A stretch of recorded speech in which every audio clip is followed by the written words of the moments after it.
Menteri Perumahan dan Kawasan Permukiman (PKP) Marwarar Sirait menyatakan masyarakat yang belum memiliki rumah masuk dalam kategori miskin. Pernyataan itu dilontarkan Marwarar setelah dirinya bertemu dengan perwakilan Bank Dunia atau World Bank. Lalu apa solusi yang akan diberikan pemerintah untuk mengentaskan penduduk tanpa rumah yang dianggap miskin tersebut?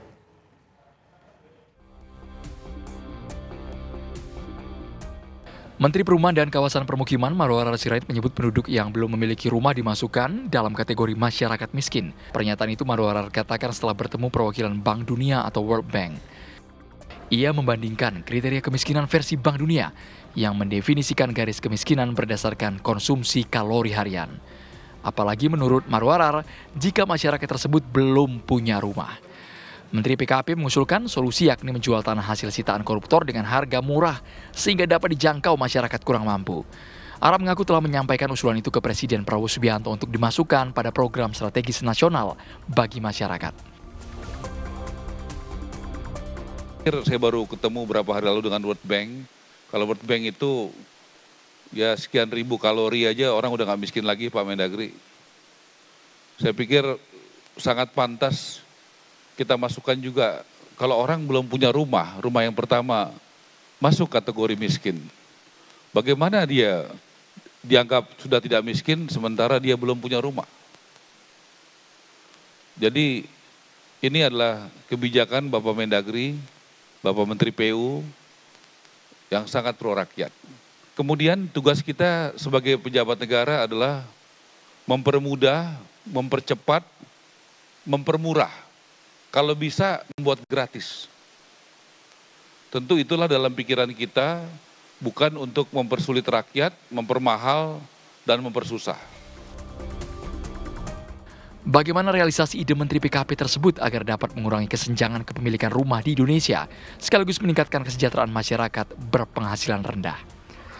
Lantas, apa efeknya bagi masyarakat yang belum memiliki rumah jika menyandang kategori masyarakat miskin?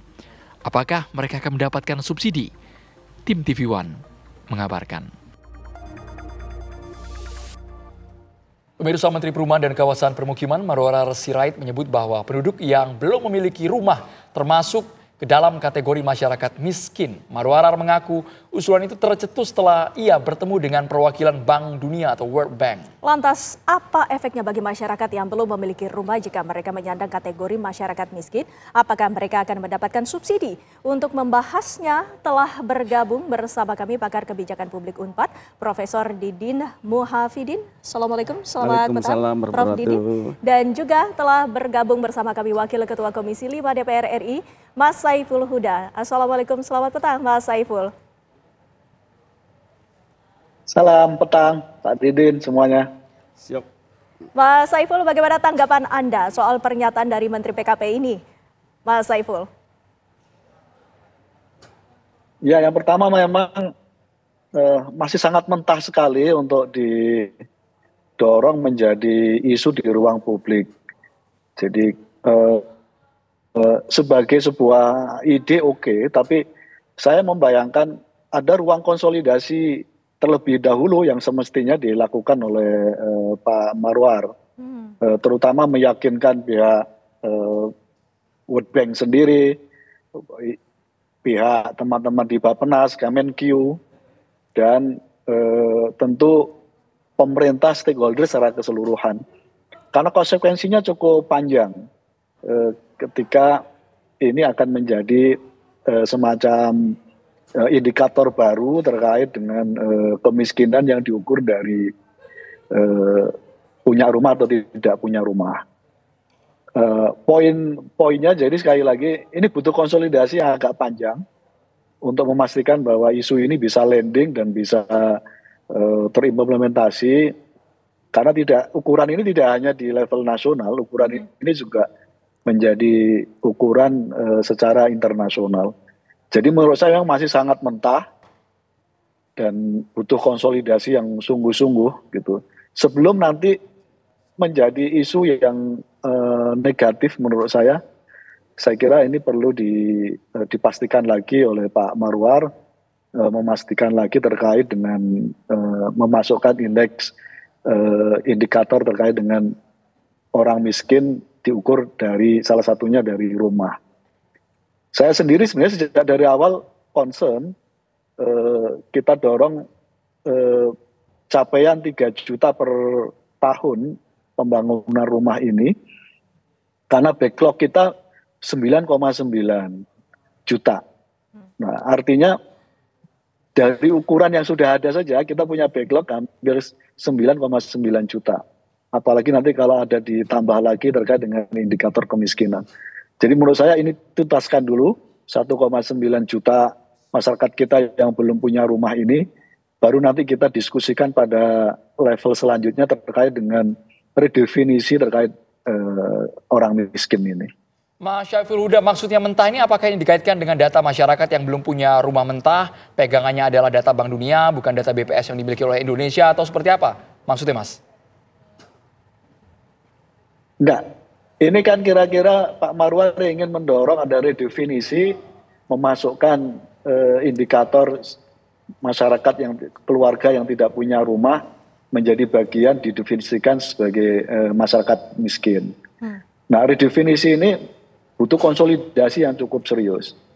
Nah, saya mengambil opsi kira-kira mendorong lebih baik Pak Marwar concern backlog kita yang 9,9 juta kebutuhan untuk membangun rumah, dan ini tanpa merevisi definisi terkait dengan masyarakat miskin. Itu aja ini pekerjaan PR yang cukup luar biasa. Nah, karena itu upaya dan ikhtiar ini saya kira akan lebih baik concern terkait dengan backlog 9,9 juta dan rencana 3 juta pembangunan rumah per tahun ini. Prof Didin, kategori untuk masyarakat yang miskin ini sebenarnya apa sebenarnya? Baik ya, jadi kalau tadi ukurannya rumah, jangankan yang belum punya rumah, yang sudah punya rumah pun kata BPS, kalau luasnya kurang dari 8 meter, ya, lantainya masih tanah, dindingnya masih bambu, itu masih kasih kategori miskin. Apalagi yang belum punya rumah, gitu ya. Nah, kalau melakukan PUPR itu kan sekarang ada istilah MBR, masyarakat berpenghasilan rendah. Itu kalau belum nikah itu penghasilan itu maksimal 7 juta, ya. Kalau sudah nikah 8 juta. Khusus Papua itu 7,5 juta yang belum nikah dan sudah nikah 10 juta. Persoalannya nih Mbak Vita ya, Mas Andro, UMK kita berapa? UMR kita berapa, kan masih jauh dari situ. Nah ini ya, UMK Kota Bandung aja cuma 4,2 misalnya ya, mungkin DKI 5 ya Mas Andro ya, kan masih sangat jauh standarnya gitu loh Mas Andro. Jadi kalau posisinya saat ini apakah memang kalau sudah dimasukkan ke kategori miskin, nantinya pemerintah menyiapkan kebijakan, solusi, mungkin subsidinya makin jelas? Betul ya. Sebenarnya itu sudah diatur dalam Undang-Undang Nomor 1 Tahun 2011 ya, tentang perumahan dan kawasan ya. Nah di situ dalam konsideran jelas di situ yang poin B, pemerintah bertanggung jawab melindungi segenap bangsa Indonesia melalui penyediaan perumahan. Artinya memang ini adalah urusan wajib daripada pemerintah.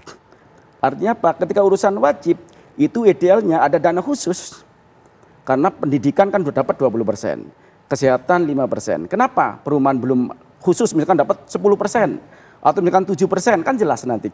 Nah, kalau itu sudah ada payung hukumnya, mungkin mau 3 juta mau berapa pun saya kira nggak ada masalah, Mas Andro. Mas Saiful, apakah lantas program ya ataupun usulan ini merupakan salah satu dukungan untuk program pemerintah, program 3 juta rumah, Mas Saiful?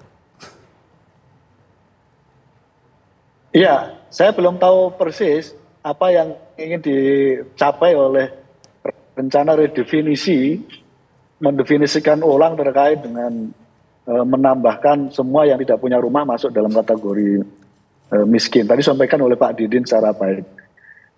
Karena itu saya tetap mendorong bahwa lebih baik pemerintah dalam hal ini Pak Marwar concern saja untuk penyediaan 3 juta rumah per tahun.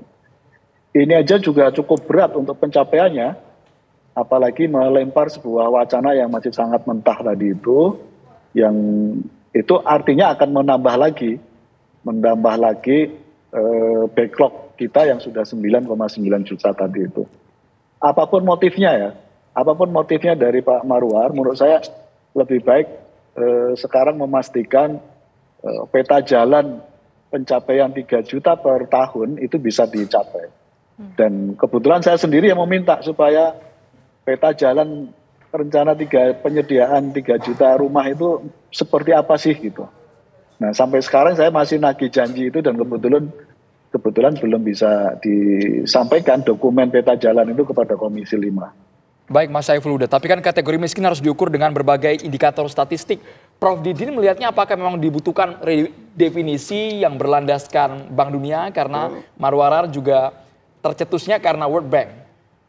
Baik ya, jadi kalau dari BPS bahkan lebih ekstrim karena miskin kan 600 ribu ya.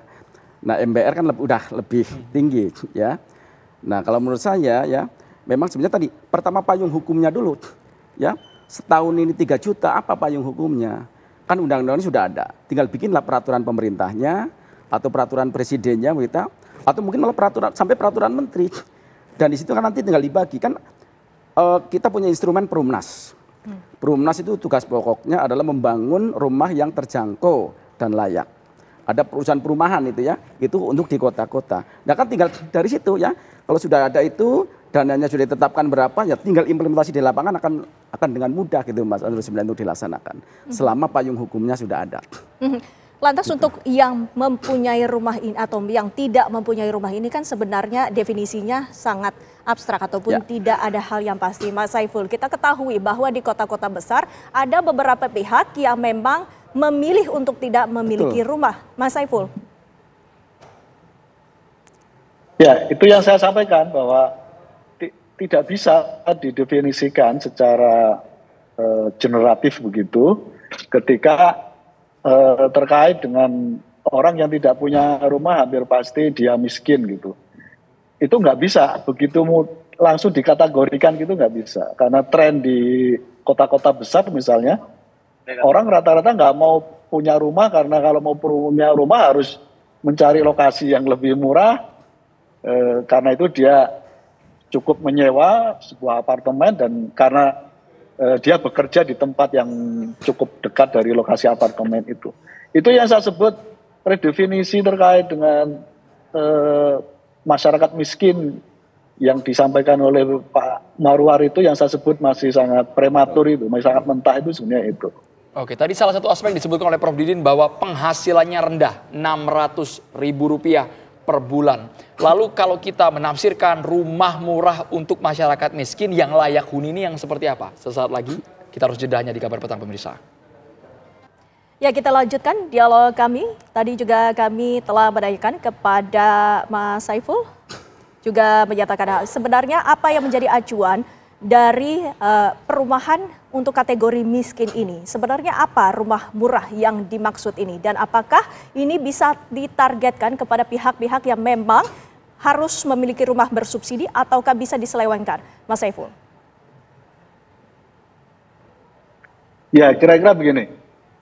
Terkait dengan rencana pengadaan 3 juta rumah per tahun, ini pun diakui juga oleh Pak Ara bahwa sampai hari ini beliau tidak punya data, Kementerian Perumahan tidak punya data di mana saja 9,9 juta masyarakat yang tidak punya rumah itu. Karena ini terkait dengan di mana nanti akan dibangun rumah. Karena percuma membangun rumah, tapi dibangunnya di area atau lokasi yang memang tidak ada orang yang butuh rumah di situ. Nah pada konteks itu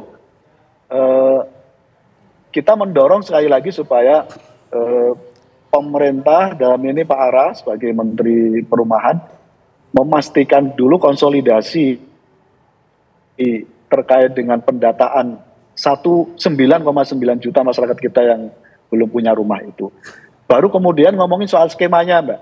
Skemanya nanti mau seperti apa, skema pembiayaannya.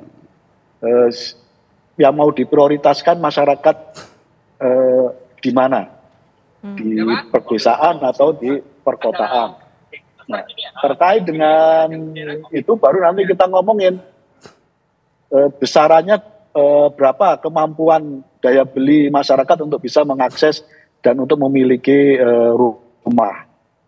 Nah, jadi Di situ kira-kira kita baru bisa akan memastikan bahwa masyarakat miskin kita yang belum punya rumah bisa mengakses, dan bagaimana nanti skema pembiayaan terkait dengan kepemilikan rumah yang subsidi yang akan diberikan oleh pemerintah ini. Prof Didin, kalau kami catat peta jalan program 3 juta rumah ini 1 juta di perkotaan, 2 juta di pedesaan. Kalau versinya Menteri PKP, ini dananya bersumber dari investasi asing, kemudian ada upaya pengajuan dana alokasi khusus. Apakah ini sekedar wacana saja tapi mewujudkannya alot sekali atau bagaimana Prof Didin? Betul ya. Yang pertama harus diperjelas, tadi kan 9,9 juta KK tadi yang dimaksud Pak Serul ya. 9,9 juta keluarga. Ya. Kalau kan kita ada 70 juta ya rumah tangga hari ini Indonesia. Yang belum punya rumah 9,9 juta rumah tangga. Nah, tadi ya menyangkut pembiayaan, saya kira tadi kalau sudah ada payung hukumnya kan sebenarnya sederhana sekali. Berapa dari dana alokasi khusus?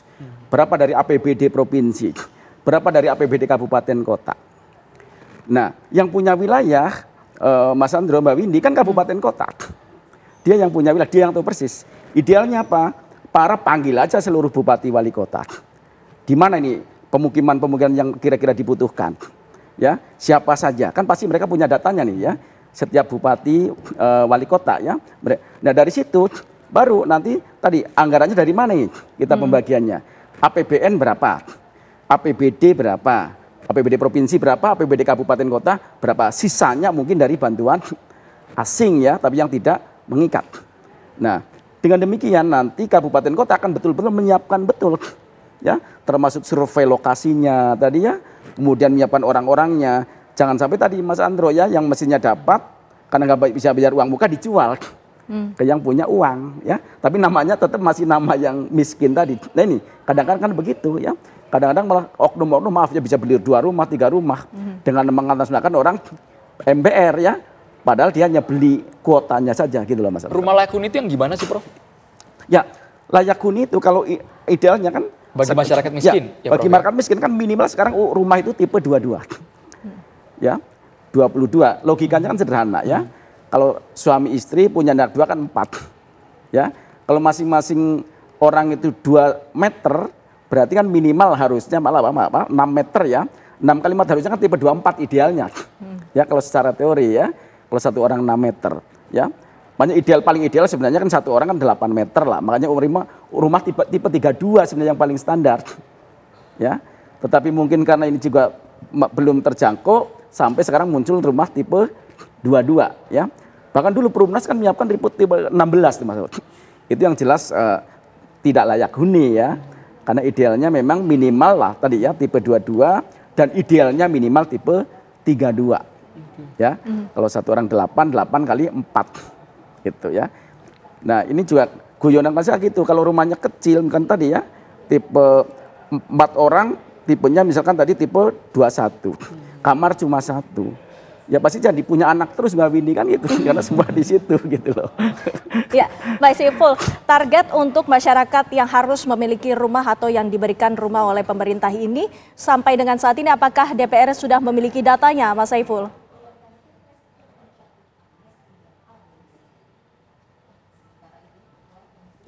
Belum. Itu yang tadi saya sampaikan. Mas Ara sendiri masih konsolidasi terkait dengan pendataan ini. Tapi yang pasti data di BPS bisa menjadi rujukan menyangkut soal tadi sampaikan oleh Prof Didin. Backlog kita 9,9 juta kepala keluarga yang belum punya rumah. Nah, sementara tadi ya, kalau kita kembali terkait dengan skema pembiayaan, APBN tahun 2025, anggaran kita hanya teralokasi 5 triliun. Yang biasanya rata-rata per tahun alokasi anggaran kita untuk pembangunan rumah itu antara 14 sampai 15 triliun. Nah, ini yang saya sebut, ini PR yang cukup serius yang harus dilakukan oleh Pak Ara. Dan tentu nggak mungkin dengan 5 triliun. Nah, ada skema akan melibatkan pihak konglomerat di Indonesia. Pertanyaannya potensinya berapa per tahun? CSR mereka kira-kira bisa membangun berapa. Kalau skemanya meminta bantuan dari asing juga berapa. Gitu. Itu yang saya minta supaya peta jalannya dibikin dulu, roadmap atau blueprint pengadaan 3,3 juta rumah per tahun itu blueprintnya seperti apa. Nanti biar publik bisa mendiskusikan, bisa memperdebatkan. Prof. Didi nanti bisa mengkoreksi. Oh kalau ini susah, karena potensi pengadaan tanahnya aja berat misalnya. Kan selama ini disampaikan bahwa pengadaan tanah akan dipakai tanah hasil sitaan misalnya, sitaan para koruptor. Pertanyaannya tanah itu berapa luas sih? Bisa tidak menampung untuk membangun hampir 3 juta rumah per tahun gitu.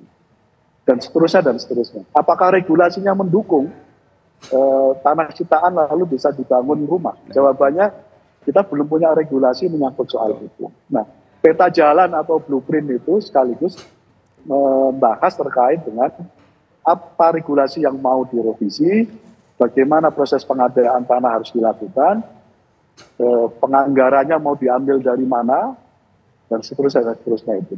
Baik, kalau bayangan Prof. Didi skema pembiayaan seperti apa Prof agar tidak membebani negara tapi tepat sasaran juga di tengah masyarakat? Ya baik ya, kalau misalnya tadi lah kan stakeholder kan ABCD istilahnya kalau saya, A akademisi lah diajak bicara ya, B-nya kan birokrasi udah jelas pemerintah ya, kemudian apa ABC jenis komunitas ya, komunitas di sini kan misalkan TNI ada koperasi ya, dia suka bikin perumahan sendiri, mungkin guru ada PGRI, dia juga bisa mungkin mengadakan perumahan sendiri ya.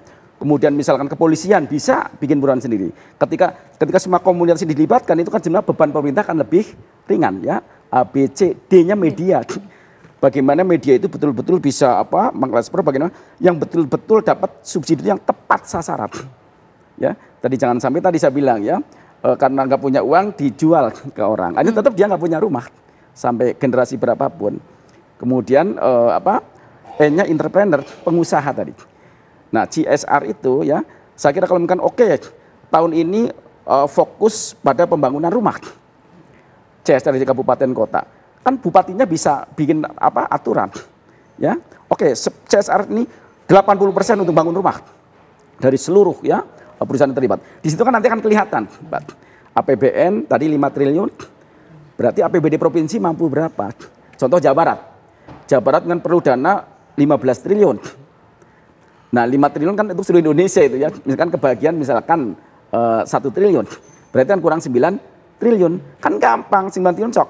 Kabupaten kota di Jawa Barat ada 27, bagi aja berapa sih? Ya, masing-masing daerah menyisihkan APBD-nya, plus tadi ya CSR, plus belum bantuan dari komunitas-komunitas tadi, ya. Dan TNI saya kira kan selalu bikin tuh ya, perumahan ya melalui koperasi, ya celakanya tadi oknum-oknum maaf ya dijual. Sehingga kita TNI pensiun nggak punya rumah Mas Ando ya, karena dulu udah dijual duluan ke orang lain. Gitu. Kita tunggu implementasinya rumah bagi masyarakat yang dikategorikan miskin ini seperti apa ke depannya di Indonesia. Terima kasih banyak ya, Aturan Prof. Didin dan juga Bang Saiful sudah bergabung di Kabar Petang.